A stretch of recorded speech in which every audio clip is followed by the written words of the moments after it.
Alright guys, so here we are. All of this right here, that's all the farm.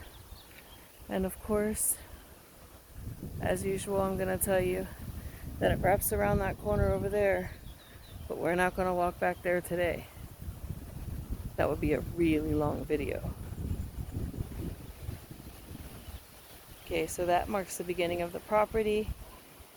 Here we are, about 10 feet in, starts the driveway.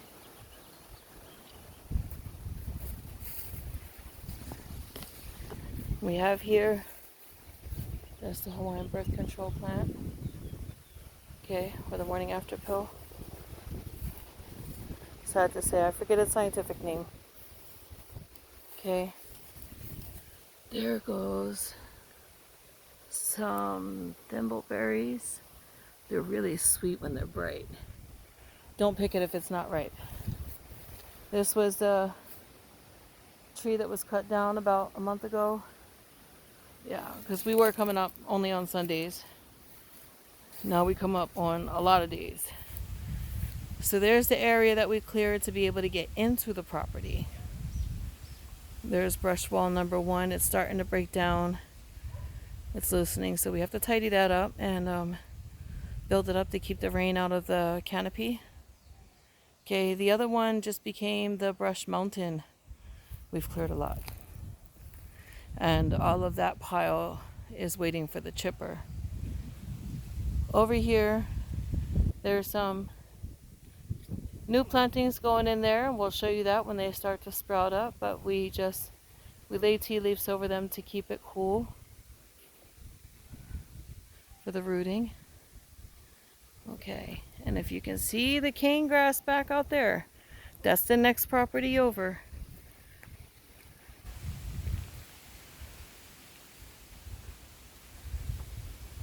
You could see into our living quarter area. And we do have a guard dog now. His name is Cal. Here, boy. Oh. There we go. It's beautiful, isn't he? Yeah. He's a good boy. Cal's a good boy. So he protects the property when we're not around, and they take him hunting. Alright, so if you recall, this was a mini brush wall when we started the videos. Probably be like days 1 through 5. And then day 7 or 8, I think we're on 11 now, but day 7 or 8, we started stacking by the tree type.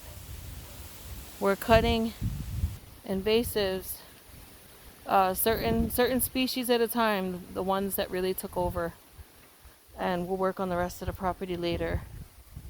We do have some areas that were purely invaded, so we cleared that whole platform. And okay, there goes our original path that's been opened up and pushed back. That was our secondary path over there, and you can see on the far side of it there's another brush wall. So that's from all the treetops that we cut in that area. And basically we're just creating lots of brush walls for the composting and the mulching. Go down. We brought some coconuts in. Okay, and we envision this side all coconut and ginger. And of course fern. So we'll get closer to the one that we planted. As you can see, get fern on the left, fern on the right, and the coconut in the middle. It's doing well.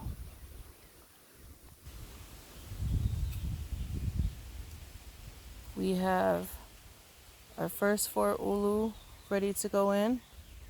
I think I'm missing one here. There we go. And our ice cream beans are coming along just fine.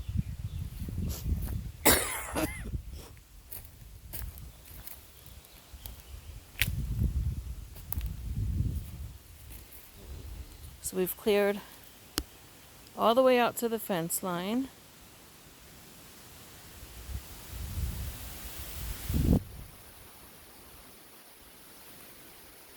And as you can see, there's a bit of hill and valley going on. We have our mulch pile there and a few more that we have to cut. We're going to leave that for now.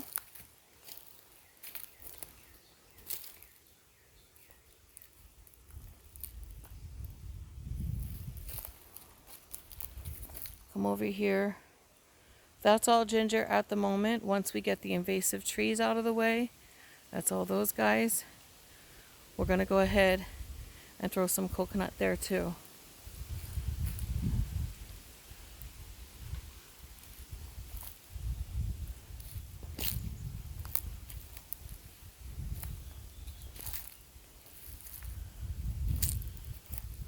It's beautiful.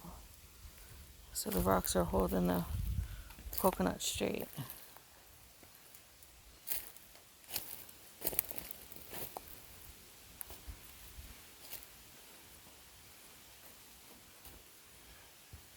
It's quite a hike. You can get some good exercise here.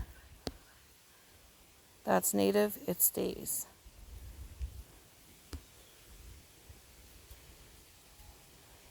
Our tea leaves are adjusting, but they do need to be tied up, so I think we'll take care of that today. Just to let you know that you're about to enter the property.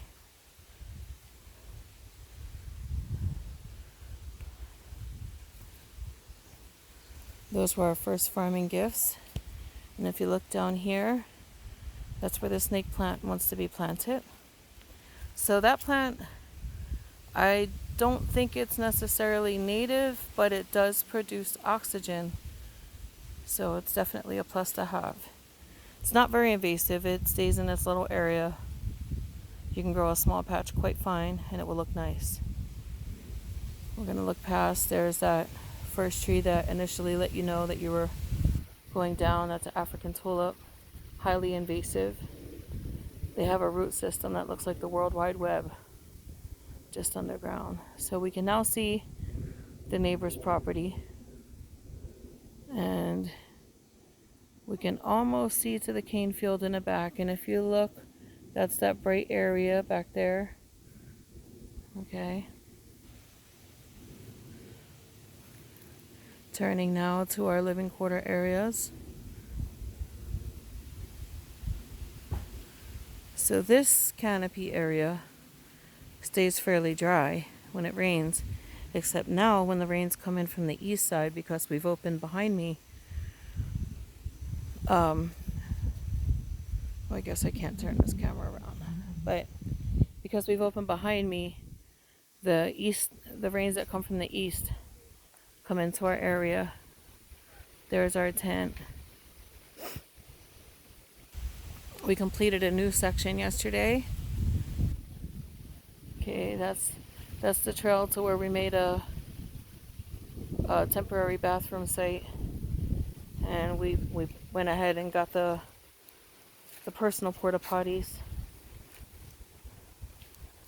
This is what I love when I walk the forest floor and find these little gems. So for those of you who are not familiar with nature, that's a lily koi flower. They're so beautiful. We're gonna look. There's a bit of a pathway. I can kind of see it in the camera. It's a little zigzag-ish.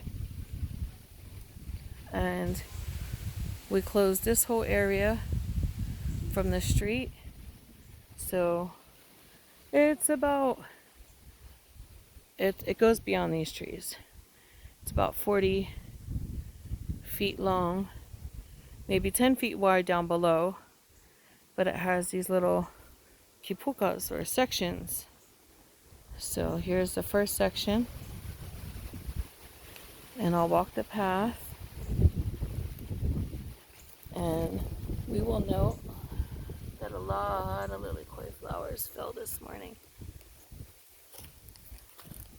They're so pretty. It kind of reminds you of a A Disney fairy skirt, yeah. They smell so good.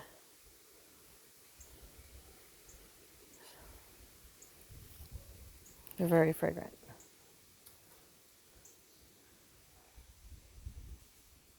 So here's our pathway. Gets a little jungly on this side again. That's the lilikoi vines. There's a lot of Jamaican lilikoi on this property.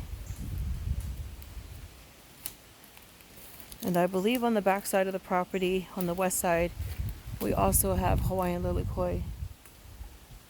But right now, I spend most of my time close to the work site for obvious reasons.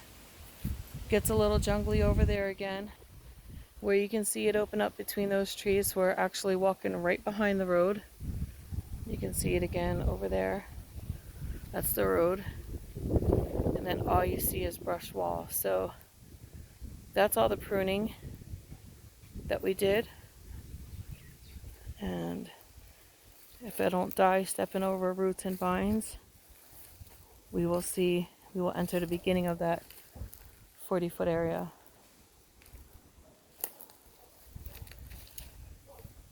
Okay, so that's where it opens up and you can actually access from outside.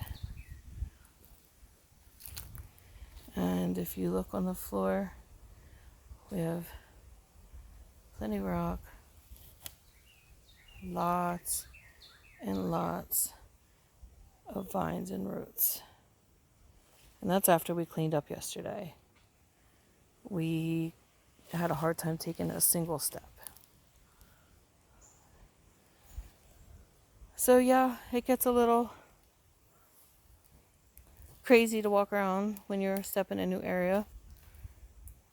We can peek back out into the road. See if I can zero in on that bright spot. You can see the road there. Okay, but it's dark where we're at. And if I walk up to this tree, have to be careful.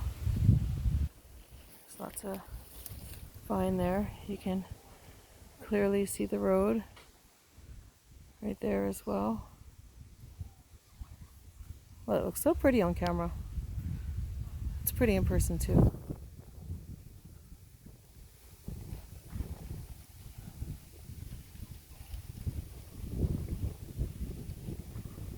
Get the camera back down. You see all that bright spot, that bright area over there. That's where we opened it up. That's where we're going to start our first food growth installation. And then as it goes, we'll just work around across the back. The back of the property is shaped like a diamond, so it comes that way. And then when we come out, we'll come across we'll come out this way, and then we'll come across, which would take us all back to these areas that we're staying in right now. And by that time, I think we'll be ready to talk about new goals for the future. But right now, we're not interested in taking down all the trees.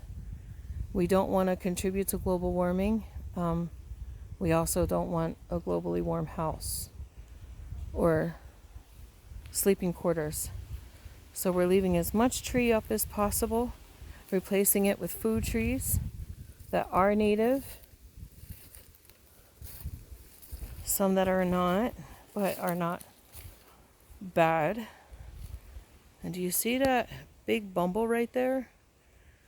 That's the mother root of the lilikoi on the front of this property and contributes to most of the vines that you see. All right, I think that's it. It's a fairly decent tour. I didn't go straight back to the cane grass. I've got to clean up a little on the path. So I'll see you on next video. Aloha.